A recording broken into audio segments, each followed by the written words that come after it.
49वां अध्याय अक्रूर जी का हस्तिनापुर जाना।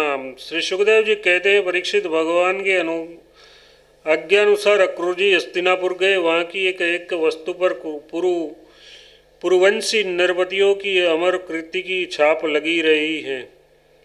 वे वहाँ पहले धृतराष्ट्र, भीष्म, विदुर, कुंती, माहिक और अनेक पुत्र सोमदत्त, द्रोणाचार्य, कृपाचार्य, कर्ण, दुर्योधन, द्रोणपुत्र, अश्वत्थामा, युधिष्ठिर आदि पांचों पांडव तथा अन्य इष्ट मित्रों से मिले। जब गांधीनी नंदन अक्रूर जी सब इष्ट मित्रों और संबंधियों से भली भांति मिल चुके, तब उनसे उन लोगों ने अपने मथुरावासी स्वजन संबंधियों की कुशल क्षेम पूछी। उसका उत्तर देकर अक्रूर जी ने भी वस्तुना पूर्ववासियों के कुशल मंगल के संबंध में पूछताछ की। परीक्षित, अक्रूर जी ये जानने के लिए ही धृतराष्ट्र पांडवों के साथ कैसा व्यवहार करते हैं, कुछ महीनों तक वहीं रहे। सच पूछो तो धृतराष्ट्र में अपने दुष्ट पुत्रों की इच्छा के विपरीत कुछ भी करने का साहस न था। वे शकुनी आदि दुष्टों की सलाह के अनुसार ही काम करते थे। अक्रूर जी को कुंती और विदुर ने ये बतलाया कि धृतराष्ट्र के लड़के दुर्योधन आदि पांडवों के प्रभाव, शस्त्र कौशल्य, बल, वीरता तथा विनय आदि सद्गुण देखकर उससे जलते रहते हैं। जब वे ये देखते हैं कि प्रजा पांडवों से ही विशेष प्रेम रखती है, तब तो वे और भी चिढ़ जाते हैं और पांडवों का अनिष्ट करने पर उतर हो जाते हैं।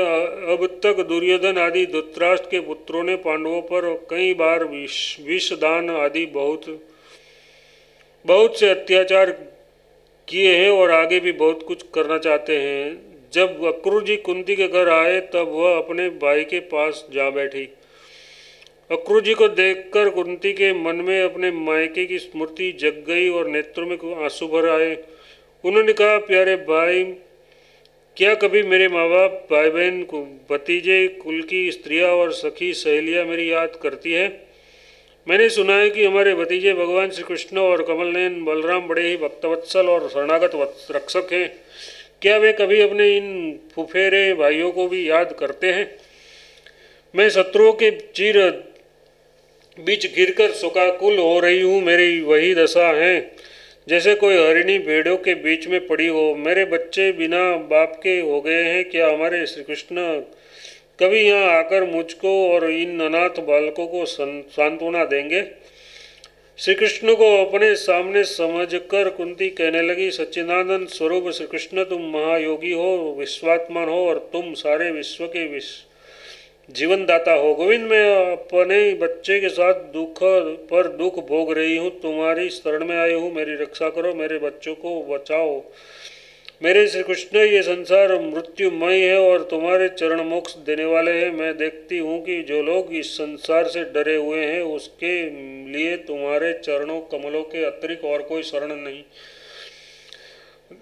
तुम्हारे चरण कमलों के अतिरिक्त और कोई शरण और कोई सहारा नहीं है। श्री कृष्ण, तुम माया के इस लेस से रहित परम शुद्ध हो। तुम स्वयं परब्रह्म परमात्मा हो, समस्त साधनों, योगों और उपायों के स्वामी हो तथा स्वयं योग भी हो। श्री कृष्ण, मैं तुम्हारी शरण में आई हूँ, तुम मेरी रक्षा करो। श्री सुखदेव जी कहते हैं, परीक्षित, तुम्हारी परदादी कुंती इस प्रकार अपने सगे संबंधियों और अंत में जगदीश्वर भगवान श्री कृष्ण को स्मरण करके अत्यंत दुखी हो गई और फफर कर रोने लगी। अक्रूर जी और विदुर जी दोनों ही सुख और दुख को समान दृष्टि से देखते थे। दोनों यशस्वी महात्माओं ने कुंती को उसके पुत्रों के जन्मदाता धर्म, वायु आदि देवताओं की याद दिलाई और ये कहकर कि तुम्हारे पुत्र अधर्म का नाश करने के लिए ही पैदा हुए हैं, बहुत कुछ समझाया बुझाया और सांत्वना दी। अक्रूर जी जब मथुरा जाने लगे, तब राजा धृतराष्ट्र के पास आए। अब तक ये स्पष्ट हो गया था कि राजा अपने पुत्रों का पक्षपात करते हैं तथा भतीजों के साथ अपने पुत्रों का बर्ताव नहीं करते। अब अक्रूर जी ने कौरवों की भरी सभा में श्री कृष्ण और बलराम जी आदि का हितैषिता से भरा संदेश सुनाया। अक्रूर जी ने कहा, महाराज धृतराष्ट्र जी, आप कौरवंशियों की उज्ज्वल कीर्ति को और भी बढ़ाइए। आपको ये काम विशेष रूप से इसलिए करना चाहिए कि अपने भाई पांडु के परलोक सिधार जाने पर अब आप राज्य सिंहासन के अधिकारी हुए हैं। आप धर्म से पृथ्वी का पालन कीजिए,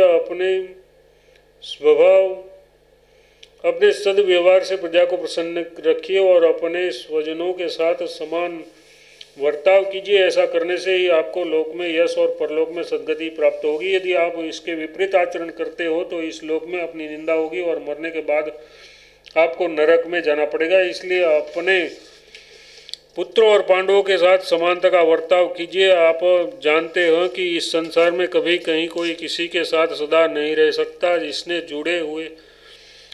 जुड़े हुए हैं उनसे एक दिन बिछड़ना पड़ेगा ही। राजन, ये बात अपने शरीर के लिए भी 16 आने सत्य है। फिर स्त्री पुत्र धन आदि को छोड़कर जाना पड़ेगा। इसके विषय में तो कहना ही क्या। जीव अकेला ही पैदा होता है और अकेला ही मर जाता है।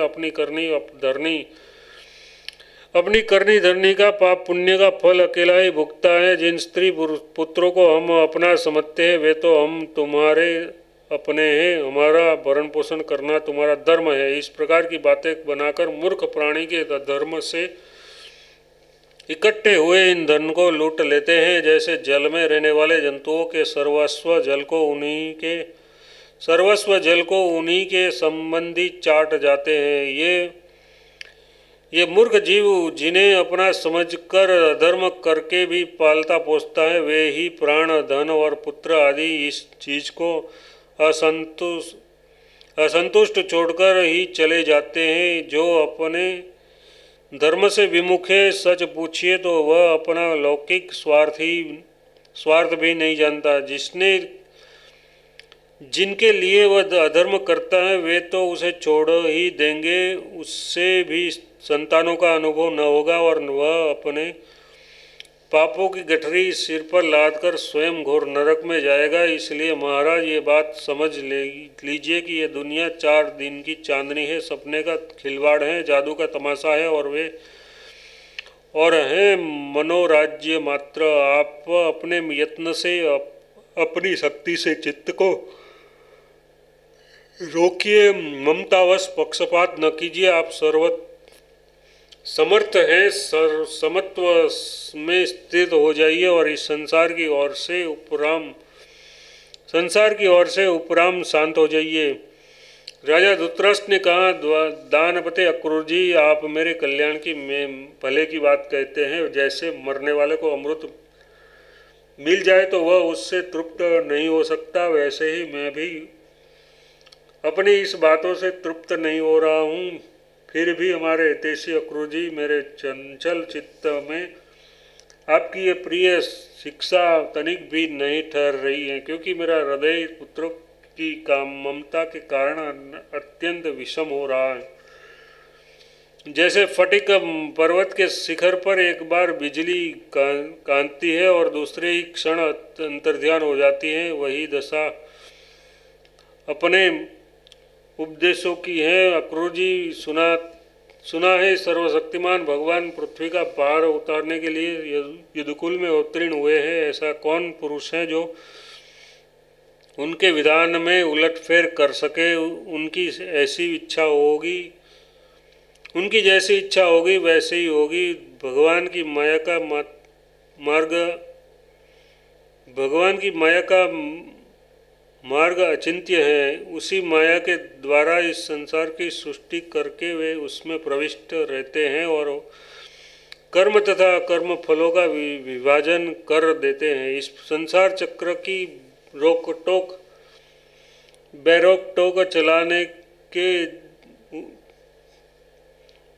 टोक चाल में उनकी अचिंत्य लीला शक्ति के अतिरिक्त और कोई कारण नहीं है। मैं उन्हीं परमेश्वर शक्तिशाली प्रभु को नमस्कार करता हूँ। श्री सुखदेव जी कहते हैं, इस प्रकार अक्रूर जी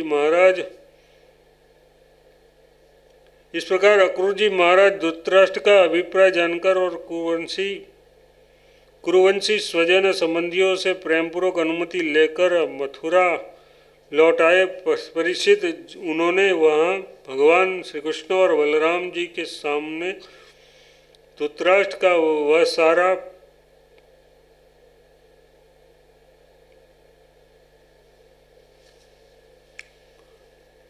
भगवान श्री कृष्ण और बलराम जी के सामने धृतराष्ट्र का वह सारा व्यवहार वर्ताव जो वे पांडवों के साथ कर रहे थे वह सुनाया उन्होंने, क्योंकि उसको हस्तिनापुर भेजने का वास्तव में उद्देश्य भी यही था। इति श्री प्रेम सुधा सागर पूर्वार्ध समाप्त। हरि ओम तत्सत।